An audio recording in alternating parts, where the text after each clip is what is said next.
apa kabar? Suster berharap anak-anak tetap dalam keadaan sehat walafiat dalam tahun 2021 ini dan tetap semangat memulai lagi pembelajaran di semester 2 tahun 2021. Mari kita memulai dengan pembelajaran ini. Oke anak-anak, sekarang kita masuk pada semester kedua. Tema 6, cita-citaku. Subtema 2, hebatnya cita-citaku. Dari saya, Suster Paulina Kerawain DSY. Muatan PPKN dan IPA. Tujuan pembelajaran untuk muatan PPKN. 1. Setelah pembelajaran selesai, anak-anak diharapkan mampu menjelaskan pentingnya persatuan dalam keberagaman. 2. Anak-anak mampu menjelaskan keragaman di lingkungan rumah. Nah, keragaman dan persatuan.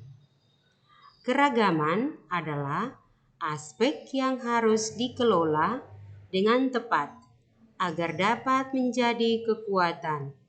Kalau begitu, bagaimana cara agar keberagaman kita dapat memperkokoh persatuan dan kesatuan? Keberagaman yang dimaksudkan adalah keberagaman suku, bangsa, adat istiadat, budaya, dan bahasa dalam keterikatan, persatuan, dan kesatuan. Indonesia merupakan negara yang kaya akan budaya, suku bangsa, dan adat istiadat. Wilayahnya membentang dari Sabang sampai Merauke. Indonesia didiami oleh berbagai suku bangsa dengan keanekaragaman budayanya. Keragaman tersebut merupakan kekayaan yang tak ternilai harganya. Oleh karena itu, keragaman budaya perlu dipelihara dan dihormati. Jika keragaman budaya tidak dilestarikan dan dijaga, maka persatuan dan kesatuan bangsa akan mudah terpecah belah. A.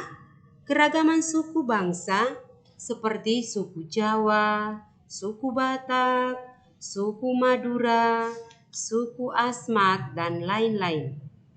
Keragaman suku bangsa adalah perbedaan-perbedaan yang dimiliki oleh bangsa-bangsa di suatu tempat. Contohnya, di Indonesia memiliki suku bangsa yang bermacam-macam. Kehidupan suku-suku bangsa di Indonesia sangat beragam. Mereka tinggal menetap di daerah yang berbeda.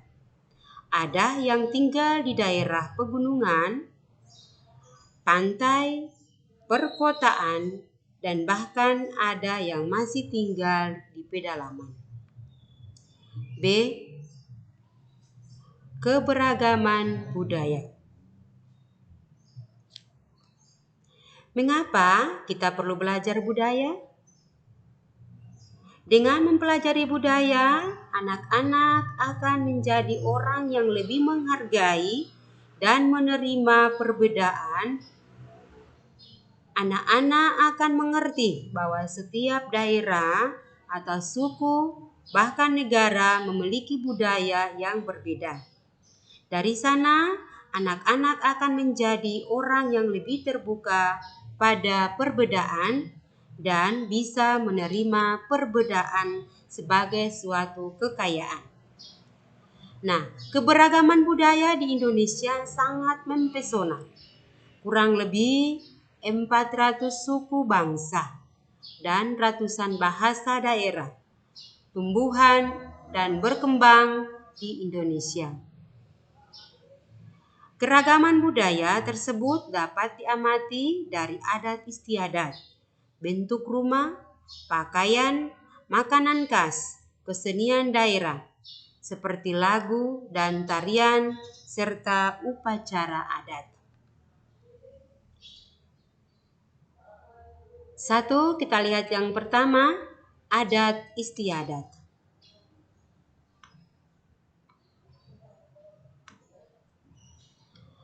Adat istiadat adalah tata kelakuan yang kekal dan diwariskan turun-temurun dari generasi ke generasi. Melaksanakan adat istiadat merupakan bentuk kepatuhan terhadap nilai-nilai yang berlaku di lingkungan. Jika ada anggota masyarakat yang melanggar, maka akan mendapat sanksi adat. Adat istiadat yang masih terpelihara dengan baik sampai sekarang antara lain perkawinan, perayaan panen, kelahiran, kematian, dan pendirian bangunan. Mengapa kita perlu memahami tradisi dan upacara adat kesukuan di Nusantara? Karena kita dapat memahami perilaku orang lain yang berbeda suku, dapat memahami karakter masyarakat yang berbeda suku, sehingga dapat menciptakan hubungan yang baik terhadap orang lain yang berbeda suku dengan kita.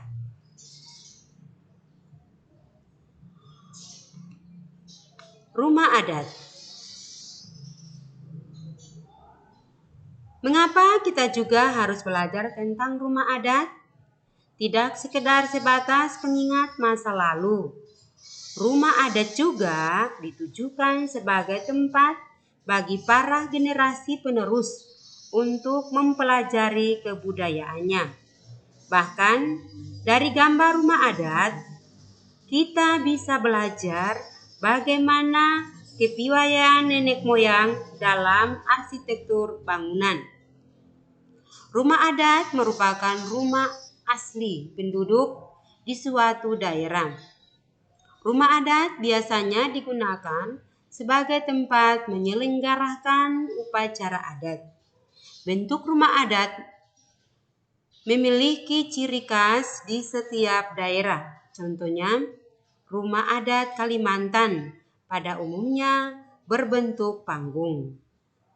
Mengapa? Karena hal ini disebabkan masyarakat Kalimantan banyak tinggal di daerah sekitar hutan. Oleh karena itu, untuk menghindari ancaman binatang buas, mereka membangun rumah yang berbentuk panggung.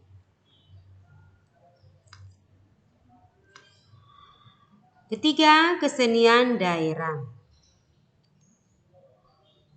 Melalui seni budaya, anak-anak diajak mengembangkan jiwa kreativitas, kepekaan indrawi, serta mampu berkreasi seni dalam lingkungan dan kondisi yang terarah sebagai bekal siswa atau anak-anak pada saat berperan langsung sebagai pelaku kehidupan dalam bermasyarakat. Setiap wilayah di Indonesia memiliki kesenian khas daerah yang hanya ada di daerah tersebut. Keragaman kesenian daerah merupakan kekayaan budaya bangsa yang harus dilestarikan. Kesenian daerah meliputi tarian daerah, lagu daerah, dan upacara adat. A. Tarian daerah. Tarian daerah disebut tarian adat. Pada umumnya, tarian daerah mempunyai maksud tertentu, seperti menyambut tamu, upacara syukur kepada Tuhan, dan lain-lain. B. Alat musik. Alat musik daerah di Indonesia sangat beragam jenisnya. Alat musik setiap daerah memiliki ciri khas tersendiri, baik dalam hal bentuk, bahan, maupun cara menggunakannya. Pada semester lalu juga kita sudah belajar tentang alat musik. Pada umumnya, alat musik digunakan untuk mengiringi lagu-lagu daerah.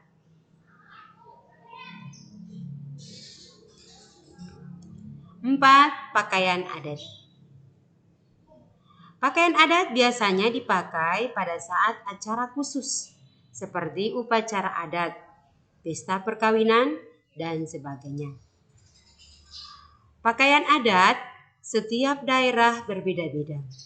Hal ini menunjukkan ciri khas suatu daerah. 5. Upacara adat. Kita perlu memahami tradisi dan upacara adat kesukuan di Nusantara karena sebagai berikut. Dapat memahami perilaku orang lain yang berbeda suku, dapat memahami karakter masyarakat yang berbeda suku, dan dapat menciptakan hubungan yang baik terhadap orang lain yang berbeda suku. Upacara adat di Indonesia berbeda antara daerah satu dengan daerah lainnya. Perbedaan ini dipengaruhi oleh adat istiadat yang ada di daerah tersebut. Upacara adat berkaitan dengan kepercayaan yang hidup pada suku bangsa tersebut. Keberagaman ini perlu disikapi dengan tepat agar tercipta persatuan dan kesatuan bangsa. Sikap bersatu dalam keberagaman ini diwujudkan dalam semboyan negara Bhinneka Tunggal Ika, yang artinya walaupun berbeda-beda tapi tetap satu jua. Nah, untuk mewujudkan persatuan dan kesatuan diperlukan usaha yang tidak mudah. Persatuan dan kesatuan perlu diwujudkan agar keberagaman yang dimiliki Indonesia tidak menjadi bumerang yang justru memicu perpecahan. Mari kita lihat beberapa contoh sikap yang menunjukkan persatuan dalam keberagaman. Antara lain, 1. Saling menghormati antar umat beragama. 2. Menghormati budaya orang lain. 3. Membina kerjasama dengan tetangga. Dan 4. Mendahulukan kepentingan bersama daripada kepentingan pribadi. Nah, mari kita melihat keragaman di lingkungan rumah. Di dalam keluarga juga terdapat keragaman, yaitu perbedaan suku, cita-cita, kegemaran, dan sifat. Nah, anak-anak boleh melihat pada gambar. Ayah Dedi berasal dari suku Aceh. Ibu Dedi berasal dari suku Betawi. Dedi bercita-cita menjadi seorang arsitek. Adik Dedi bercita-cita menjadi seorang pengusaha. Nah, keragaman ini tidak membuat keluarga Dedi terpecah belah. Mereka saling menghormati dan mendukung dalam mewujudkan persatuan dan kesatuan. Kita juga diharapkan untuk selalu berusaha menjaga keberagaman dalam keluarga maupun di lingkungan dimanapun kita berada. Nah, sebagai tugas PPKN, anak-anak boleh melihat buku MBP 6 halaman 55 sampai 58 nomor 1 sampai 2. Kita lanjut dengan muatan IPA. Tujuan pembelajaran untuk muatan IPA pada hari ini adalah 1. Setelah pembelajaran selesai, anak-anak diharapkan mampu menjelaskan manfaat makhluk hidup bagi lingkungan sekitar. Yang kedua, anak-anak mampu membandingkan manfaat tumbuhan dan hewan. Nah, setiap kita memiliki cita-cita. Pada subtema kedua, hebatnya cita-citaku. Setiap orang memiliki cita-cita untuk menjadi apa kelak di kemudian hari. Apapun cita-citamu, pasti kamu berharap menjadi orang yang hebat dan bermanfaat bagi lingkungan, bagi keluarga, dan bahkan bagi dirimu sendiri. Nah,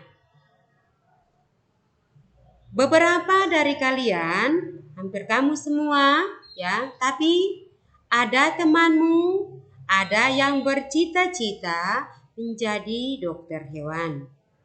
Dokter hewan dapat membantu mengobati hewan yang sedang sakit.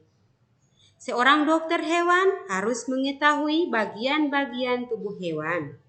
Dokter hewan juga harus mengetahui tentang siklus hidup hewan. Nah, pada subtema 1 kita sudah belajar tentang metamorfosis sempurna dan juga metamorfosis tidak sempurna. Nah, suster hanya mengingatkan pada saat ini, ya. Anak-anak boleh melihat pada gambar yang ada. Metamorfosis sempurna terdiri dari 4 tahapan, yaitu telur, larva, pupa, dan dewasa atau imago. Sedangkan metamorfosis tidak sempurna terdiri atas 3 tahapan, yaitu telur, nimfa, dan imago, sehingga tidak ada tahap pupa atau kepompong. Nah, metamorfosis tidak sempurna anak-anak boleh perhatikan pada gambar belalang yang saat ini suster tampilkan. Nah, pertumbuhan dan perkembangan hewan dengan bentuk tubuh saat lahir sama seperti bentuk dewasa, tidak melalui tahap kepompong. Contoh belalang yang ada anak-anak bisa lihat.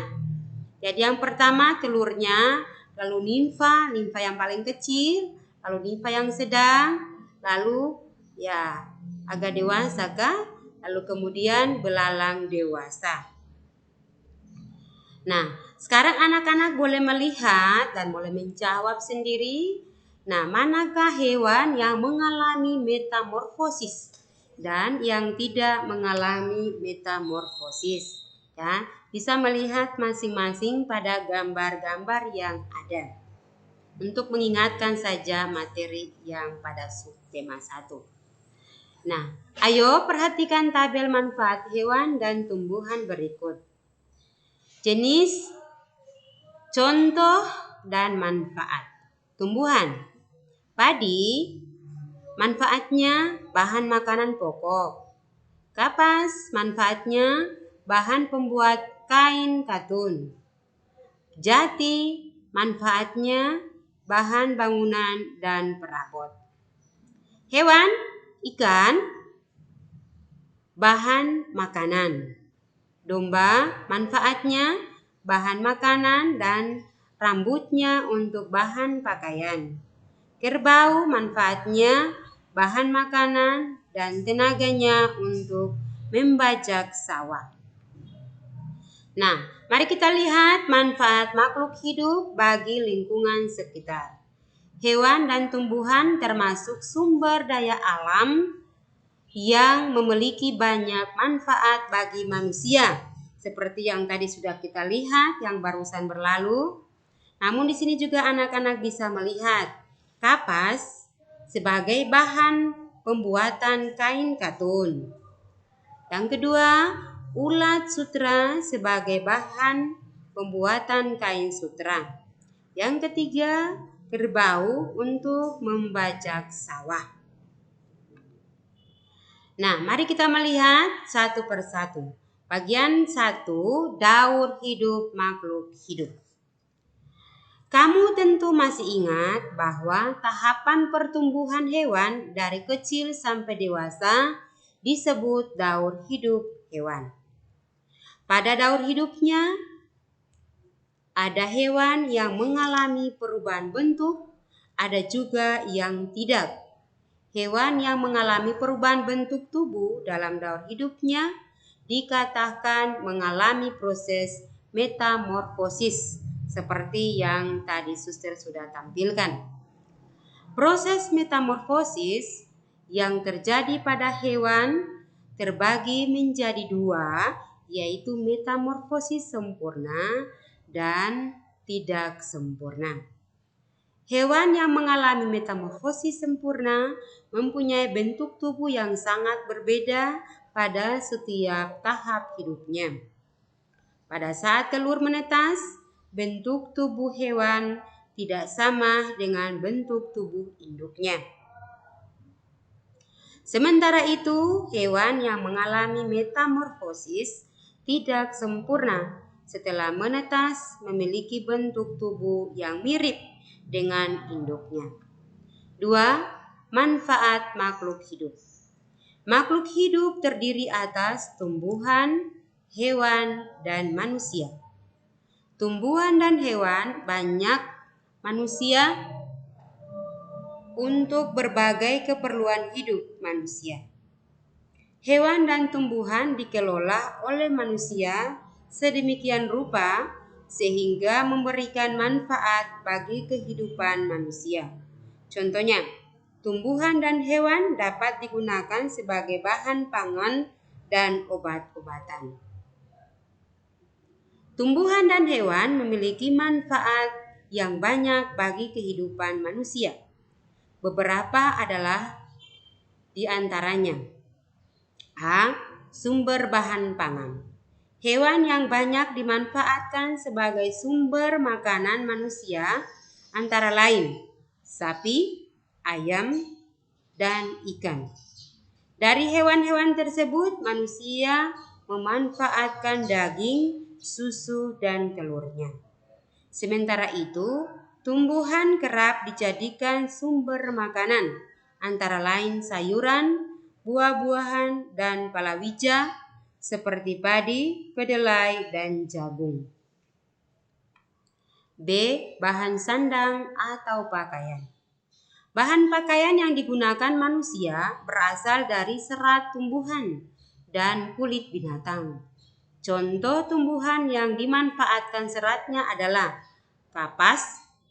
Sementara itu, contoh hewan dapat dimanfaatkan sebagai bahan pembuat pakaian antara lain ulat sutera, bulu domba, kulit kambing, kerbau, dan sapi. C. Peralatan rumah tangga. Banyak tumbuhan yang dijadikan bahan baku untuk pembuatan perabot rumah tangga. Contohnya kayu jati, cendana, mahoni, dan pinus. D. Obat-obatan.